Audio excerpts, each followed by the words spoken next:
Assalamualaikum netizen sekalian.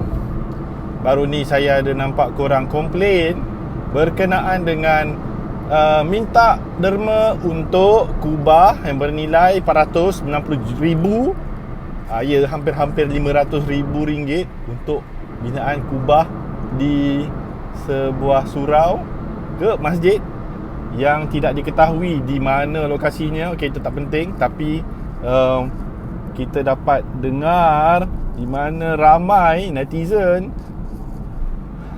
tidak puas hati kenapa harga dia sampai hampir setengah juta tu. Okey ya, untuk keterangan seperti yang ditulis dalam keratan Twitter tu, dia cakap saiz kubah tu adalah 60 kaki kali 60 kaki. Okey. Untuk harga sedemikian, harga tu sebenarnya untuk yalah, kita bahagilah purata, satu kaki lebih kurang 136, hampir ke 140 ringgit sekaki persegi. Bagi saya harga tu agak logik untuk construction di zaman sekarang 2022. Okey, tapi itu bukan point yang saya nak bagi tahu pada hari ini. Point yang saya nak bagi tahu hari ini adalah kenapa kubah dibuat di dalam masjid. Kenapa kubah itu kononnya simbol binaan bangunan Islam. Sebenarnya ia ada beberapa faktor. Pertama sekali dia adalah kita kena undur balik, kaji balik sejarah silam. Baiklah, sebelum kita sembang lagi berkenaan dengan kubah yang mahal tu. Okey, kita kena tanya, kenapa kubah ni simbol bangunan-bangunan Islamik? Okey, saya tidak boleh katakan iya ataupun tidak. Ini kerana kita kena kaji balik sejarah seni bina di zaman-zaman dahulu, ya, di mana Malaysia masih lagi belum reti menggunakan konkrit di dalam bangunan mereka. Malaysia masa zaman di kegemilangan Melaka masih lagi menggunakan kayu-kayan untuk membina bangunan. Okey, tapi pada tahun 1611 lebih kurang, okey, Masjid Shah di Isfahan, Iran sudah bina bangunan masjid yang besar, cantik, sangat cantik. Korang cari sendiri gambar-gambar Masjid Isfahan. Okey, dia sudah ada kubah. Okey, kubah di masjid ini ada fungsi yang sangat penting. Okey, untuk membuat ruang yang tidak ada banyak tiang. Okey, ruang yang besar tak ada banyak tiang. Okey, itu disebabkan kubah dibina. Okey, kerana dia boleh buat long span structure yang jaraknya luar biasa.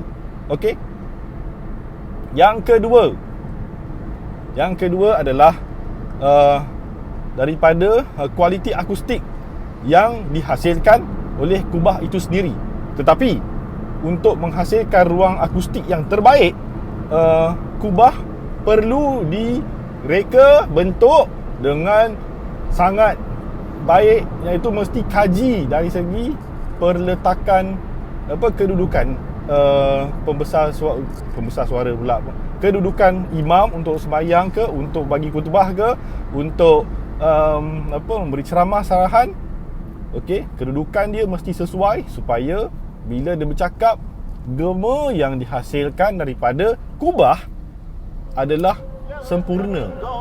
Maksudnya, bila gema yang keluar, dia menjadi pembesar suara yang natural, tidak bergema sehingga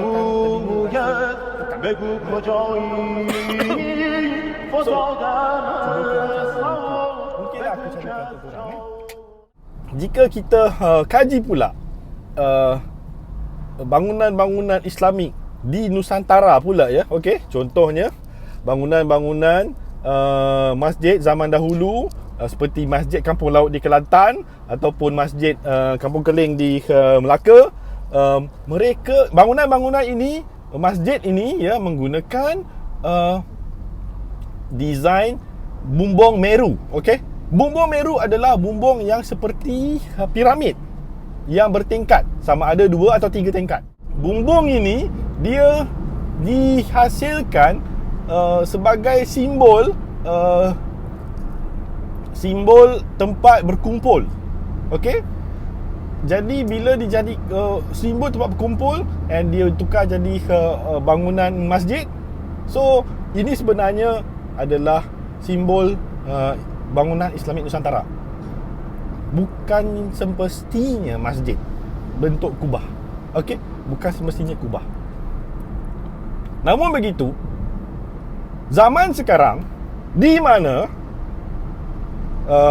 elektrik sudah dicipta, pembesar suara dan juga mic dan juga speaker sudah dicipta. Jadi fungsi kubah, fungsi bumbung Meru sudah boleh ditukar ganti dengan bentuk seni bina yang lain. Oleh yang demikian, wahai netizen, tak perlulah kita bergaduh ya, nak buat bumbung tu, bumbung masjid, bumbung surau, ada kubah ke tak ada kubah ke. Kita tengoklah contohnya masjid negara kita, dia tak pakai bumbung kubah, dia pakai bumbung lipatan payung kan. Macam di Masjidil Haram Saudi Arabia, Mekah kan, dia tak ada pun kubah, dia open air terus. Apa-apa pun fungsi kubah sudah boleh tukar ganti based on teknologi sekarang. Okay, unless memang bangunan tu dah memang khas nak buat kubah tu seperti di Masjid Shah Isfahan. Kalau boleh buat, why not? Okay, kita boleh tunjukkan ya, di mana maksudnya mungkinlah arkitek zaman sekarang ni dia memang lebih pandai daripada arkitek-arkitek yang tak reti, yang sebenarnya tak tahu pun fungsi kubah tu. Mungkin arkitek yang buat tu dia tahu apa sebenarnya fungsi kubah, dia nak buat juga macam tu dan boleh challenge ya, Masjid Shah Isfahan tu supaya suara dia lebih sedap bila baca Quran kan. Tak payahlah nak pakai pembesar suara kan, boleh jimat elektrik. Betul tak? Apa kata netizen?